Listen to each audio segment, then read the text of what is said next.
Hi there, it's Jennifer Badeaux. Today we're going to talk about teaching fitness and health in a digital world.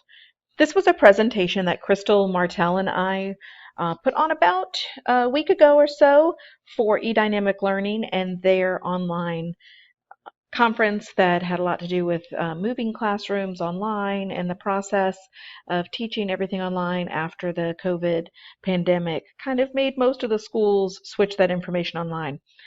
It was recorded at that time, and there is a link available, but we wanted to be sure to share this with other coworkers as well as other teachers out there in the PE world that are asking for information on how that they can move their classes online and teach fitness and health online. So this is a little bit about that.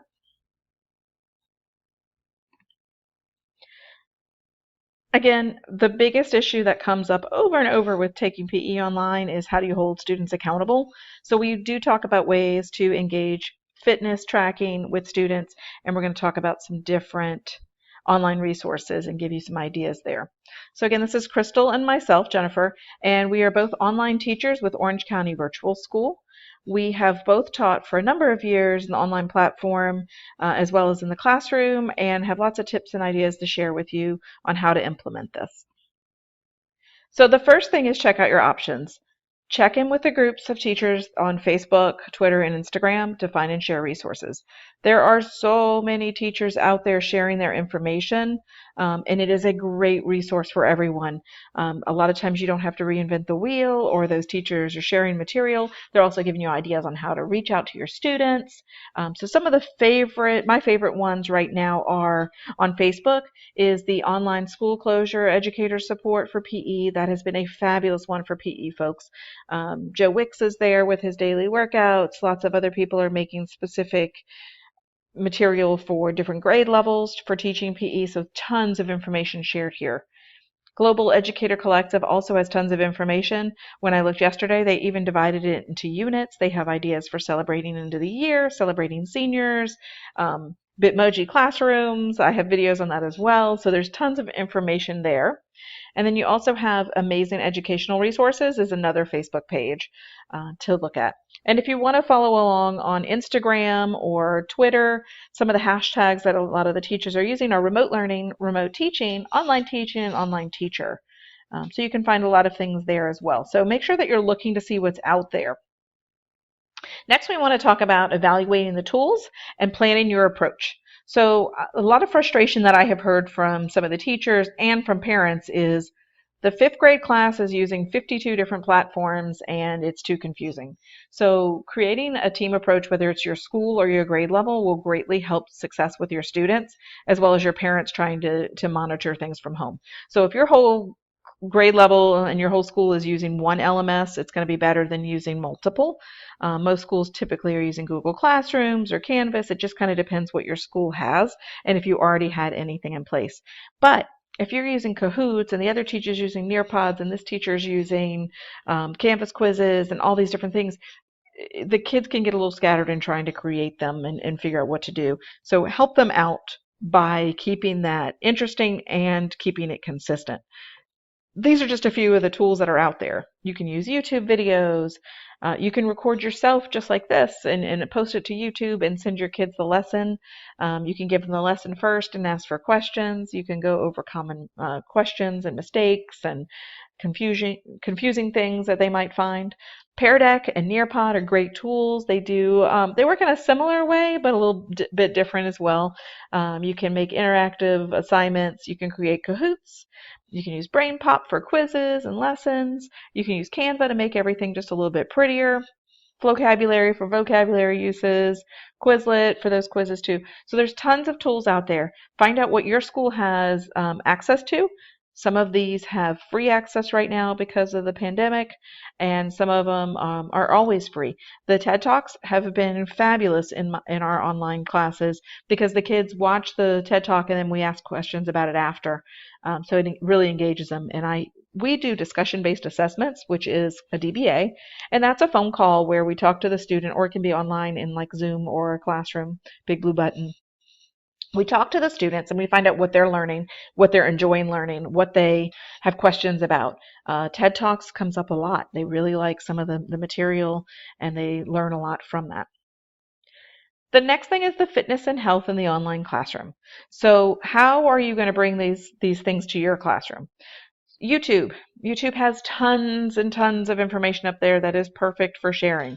I create videos on playlists and then post it for my students. Some of these videos are my own. Some of these videos I might put in, I might find different workouts. These are just a few things that you can find on YouTube. We have the Body Coach. Joe Wicks offers like a 30-minute workout every day, and you don't need any equipment for that. If you have your students search HIIT workouts, those high intensity workouts are great, and most of them don't need any equipment. The TED Talks, as I just discussed, great things there. Yoga with Adriene is fabulous, all levels. All needs if you're working on something specific. She's got tons of videos. They are a great pace and they're very easy to watch. Some of my students are really enjoying watching Chloe Ting and doing her workouts with little or no equipment. And then also, if you just search free remote physical education for teens, building daily habits, there are tons of videos there as well. So just wanted to kind of share some of those things. Another way we like to interact with our students is with the information that's already out there and that we can use. So public health infographics are out there. Most organizations create educator packets that we can use, and these are just a few of them. So I have something here from the National Institute of Health, I have something from the Red Cross, and I have something from the American Heart Association. So find these things that are out there and use these to go along with your lessons. There's no reason to recreate that information when it's already been done out there and it is in an educator packet, so you don't have to worry about copyright infringement. I know we use American Heart Association, we use the hands-only CPR methods, and they have some fabulous videos out there as well. I use Canvas, and one of the things I really like is popping up one of these infographics and asking the students a question from the infographic.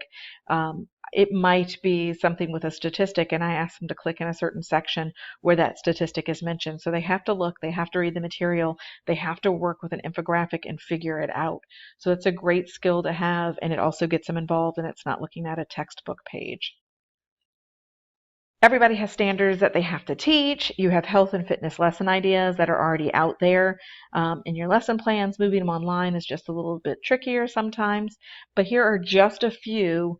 And again, I work mostly with late middle school to high school students, and these are some of the ones that we do. Target heart rate zone. We've created a quiz along with slides and a live lesson recording of what you can do there. How to balance diet and exercise and using different tools. Hands-only CPR, like I talked about with using the American Red Cross version. What to do with peer pressure, social media, safety, hand washing. That's super, super big right now. And believe me, it always has been. It's always been something I've discussed. It's just now the students really understand it a little bit more. So stretching, anti-drugs, tons of information out there. Tracking the students and what they do for the physical activity can be a daunting part of the online task. But the way I look at it is in the classroom versus online, I still have the same issues with students who want to and don't want to do the exercises. You do have parents to back you up and make sure that you're holding those students accountable and they're doing what they're supposed to do. We also have these logs that we create. One of our classes has them take video and photo journals. We have Google Sheet form and Google Forms that we can use to track their activities. And you want to make sure that you're having discussions with them as far as what their activities are. Some of these kids are playing soccer 3 times a week, even right now practicing at home that they can count, but some of these kids are having a little bit more difficulty. I've got students that are doing YouTube videos that I mentioned before. I've got students that are playing Just Dance or exercising with their Switch or their Wii Universe. Tons of students that are, having their virtual dance classes online. So there's lots of ways that they are doing different activity, lots of bike riding, things like that. So they can still do these activities even if they're working at home. If you're working on specific skills, there are tons of videos out there that you can have them work on specific skills as well and then track it. You can build workouts as well. Shape America has a calendar, and I'll go into that in a little bit more detail in the next slide and show you that a little bit bigger view. But you can go to Pinterest and you can find workouts just like this. And you could post one for a week for your class or change it up or give them a bingo board to find different ones. But again, none of these require any real equipment. There is jump, and you can do jump rope if they have one, but if not, they can just jump. So there's lots of different things that they can do here without equipment.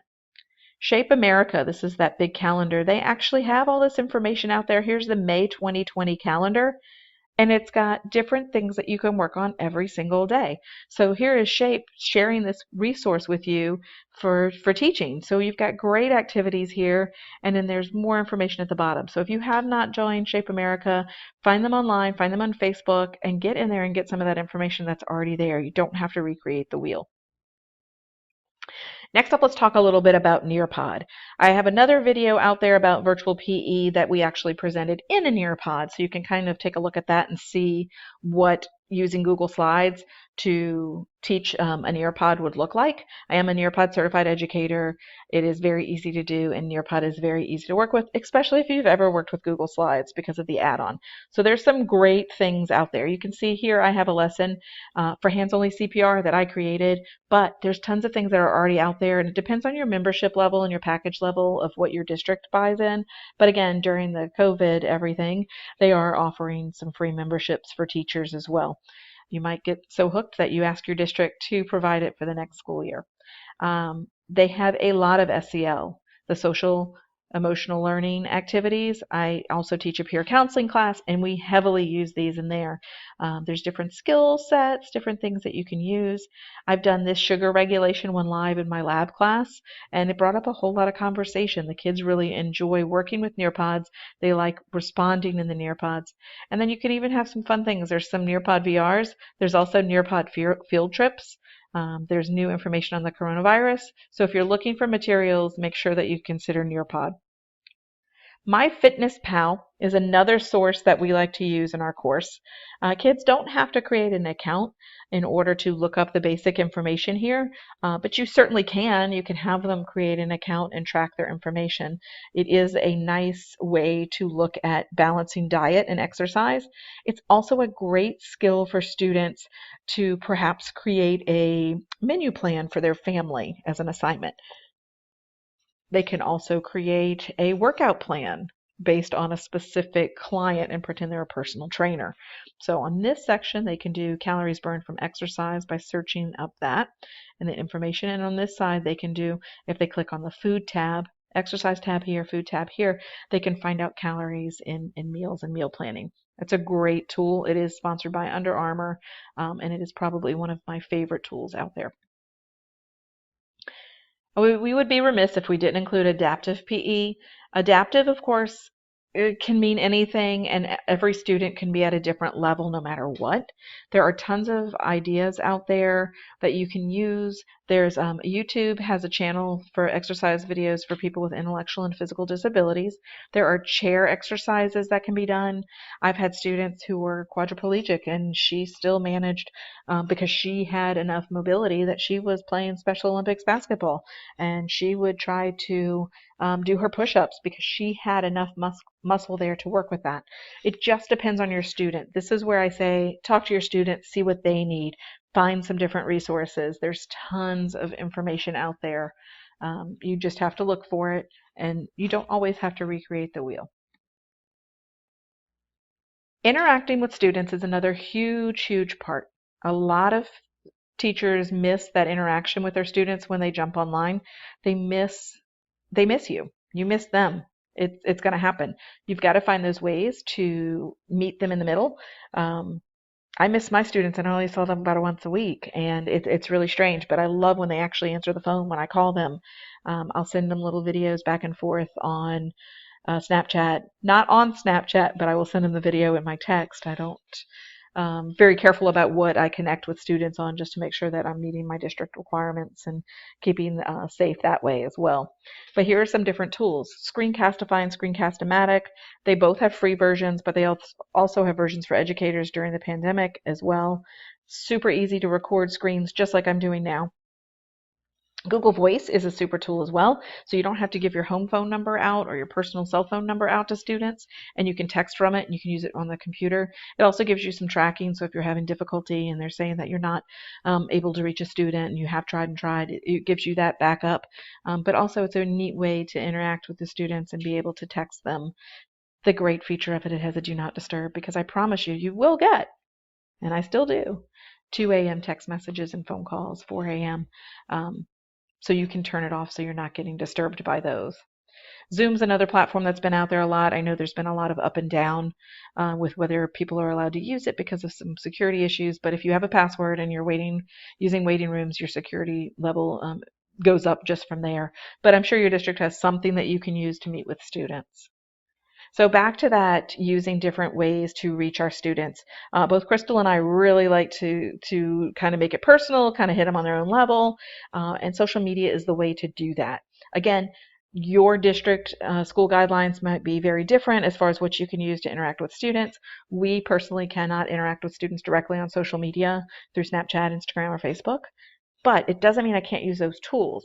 Bitmoji has browser plugins, and I can take Bitmojis and use them and send them to students in my Google Voice or my dial pad or my email messages, anything like that. So I can use those tools and still get to the students.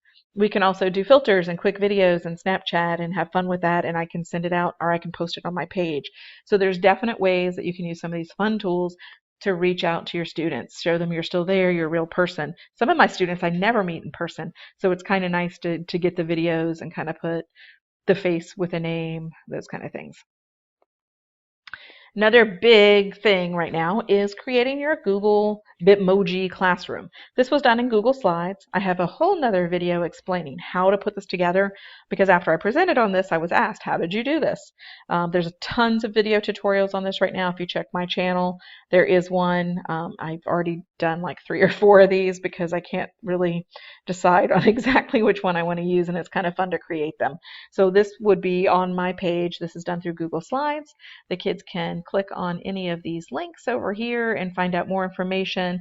They can get to live lessons here, the PACE chart, star students, and then my contact information. So you can put as little or as much as you want. I think I've already added things down here, added some things on my shelves. So you can play with that.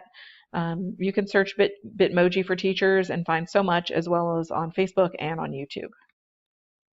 So that's just some of the ways that we have brought PE, fitness, and health classes online. You can find us both online by reaching out by email. You can search us. You can find me on Facebook. You can find me on Instagram, Teach with Tech. And then you can also find us at our school. So we're at Orange County Virtual. And reach out if there are other things that we can help you guys with and make it a little bit easier, or share our input. Just ask. We're super accessible and really willing to help. If you have any questions, just reach out. If you have other videos that you'd like us to see us cover some topics, let us know. Thanks.